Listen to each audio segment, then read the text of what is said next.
রাত্রে ১টার সময় পোলাও মাংস খাচ্ছি, তা আবার খাসির মাংস। স্টার্টারের আইটেমগুলোর মধ্যে এটা আমার টেবিল আর এটা হচ্ছে পাশের টেবিল। এই দাদা অনেক হেল্প করেছে আমাকে, সত্যি। কাজ প্রায় শেষ, অনেক রাত হয়ে গেছে, টেবিলের লোক সংখ্যা কমে গেছে আর আমার এখন এতগুলো বোতল বাকি।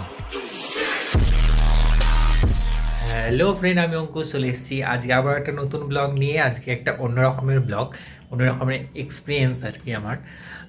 তো আজকে আমি যাচ্ছি ক্যাটারিংয়ে। মানে আমি সব রকমই ট্রাই করে ফেলেছি লাইফে, একমাত্র এটাই বাকি ছিল। তো এখন আমি যাচ্ছি ক্যাটারিংয়ে। তো কতটা কি দেখাতে পারবো আমি সত্যিই জানি না, কারণ নিজস্ব কোনো ব্যাপার না, না আত্মীয় স্বজনের ব্যাপার, একটা অন্য বাড়িতে যাচ্ছি। তো চেষ্টা করবো তোমাদের কিছুটা দেখানোর, কারণ একটা বুফে সিস্টেম ক্যাটারিং আছে। তো এমনি ক্যাটারিং তো আমার দ্বারা হয় না, তো বুফে সিস্টেম বলে সানুদাও আছে। সানুদা বললো যে তুমি কি করবে? এখন আমি বসে আছি, এখন করি। তো একটা এক্সপিরিয়েন্স হবে বুফের ব্যাপার। তো সেই জন্যই যাচ্ছি। তো দেখি কতটা কি দেখাতে পারছি, একটা নতুন এক্সপিরিয়েন্স কেমন কি হচ্ছে না হচ্ছে তোমাদের সাথে শেয়ার করবো। তো সঙ্গে তো চলে এলাম বিয়ের বাড়িতে। আমাকে স্টার্টারে দিয়েছিল বাইরে, এখানে কোল্ড ড্রিঙ্কসের ডিপার্টমেন্টটা আমার ছিল, পাশে ছিল পাকোড়া, চিকেন সাথে কফি। তো আমাকে ড্রেসটা দিয়ে দিলাম, আমি ড্রেস পরে রেডি হয়ে বসে গেলাম। এদিকে আস্তে আস্তে তখন ফাঁকাই ছিল, তারপরে আস্তে আস্তে ভিড় লাগছিল আর কি। আমি ফাঁকে ফাঁকে একটু করে ভিডিও করছিলাম, মাঝে খুব ভিড় হয়েছিল তখন ভিডিও করতে পারিনি। আর আমার আইটেমটা একটু মোটামুটি কম ভিড়ই ছিল। তো এই দেখো, এটা হচ্ছে আমার টেবিল আর এই যে এই বোতলগুলো আছে বাকি আর কি, এখনও কিছু লোক বাকি আছে। তো এই দেখো, এইখানটা বিয়ের যে ব্যবস্থাটা করেছিল ভেতরটা করে, আমি ওই ফাঁকে ফাঁকে যেটুকু পেরেছি করেছি। এখানে বুফে সিস্টেম ছিল, অ্যাকচুয়ালি আমি বুফের জন্যই গেছিলাম, কিন্তু ওখানে বুফেতে আমাকে লাগেনি। তো আমি বাইরে স্টার্টারের এইখানটাই ছিলাম। এই দাদা আমাকে খুব হেল্প করেছে, যখন আমি একটু বাইরে এদিক ওদিক যাচ্ছিলাম তখন দাদা আমার ডিপার্টমেন্টটা সামলাচ্ছিল, আবার দাদা যখন যাচ্ছিল আমি দাদার ডিপার্টমেন্ট সামলাচ্ছিলাম।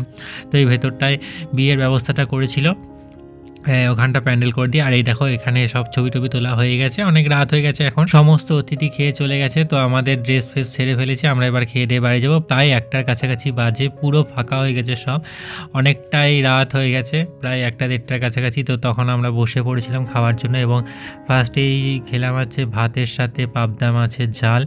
তো তারপরে ছিল পোলাও, মাটন, আর মিষ্টি ছিল, চাটনি ছিল। এই জাস্ট এই কটাই আইটেম ছিল। তো তারপর আবার বাড়ি ফিরে এলাম। তো ফ্রেন্ড, ফাইনালি বাড়ি চলে এসেছি, ক্যাটারিং কমপ্লিট। ফার্স্ট দিনের অভিজ্ঞতা হিসাবে যদি বলো, ভালোই হয়েছে, খারাপ না। অনেকটা লেট হয়ে গেছে, প্রায় এখন 1:30 বাজে। তো ক্যাটারিং মানেই রাত হয়, এটা তো আমরা সবাই জানি, আমি জেনে শুনেই গেছিলাম। আর কন্টিনিউ দাঁড়িয়ে থাকতে হয়েছিল, এটা একটা মানে আমার একটা যেটা সমস্যা হয়, দাঁড়িয়ে প্রবলেম হয়, যার জন্য আমি ট্রেনে বাসে কোথাও যাই না। তো যাই হোক, মানে একটা এক্সপিরিয়েন্স হওয়ার ইচ্ছা ছিল, তো সেটা হয়ে গেছে, ভালোই লেগেছে, খারাপ লাগেনি। আর আমার ডিপার্টমেন্টটা খুব হালকা ছিল, মানে আমাকে কোল্ড ড্রিঙ্কস সার্ভ করতে হচ্ছিলো, তো সেই জন্য অতটা সমস্যা হয়নি। তো বেশ ভালোই লাগলো। এই দেখো, লাস্টে পান নিয়ে চলে এসেছি।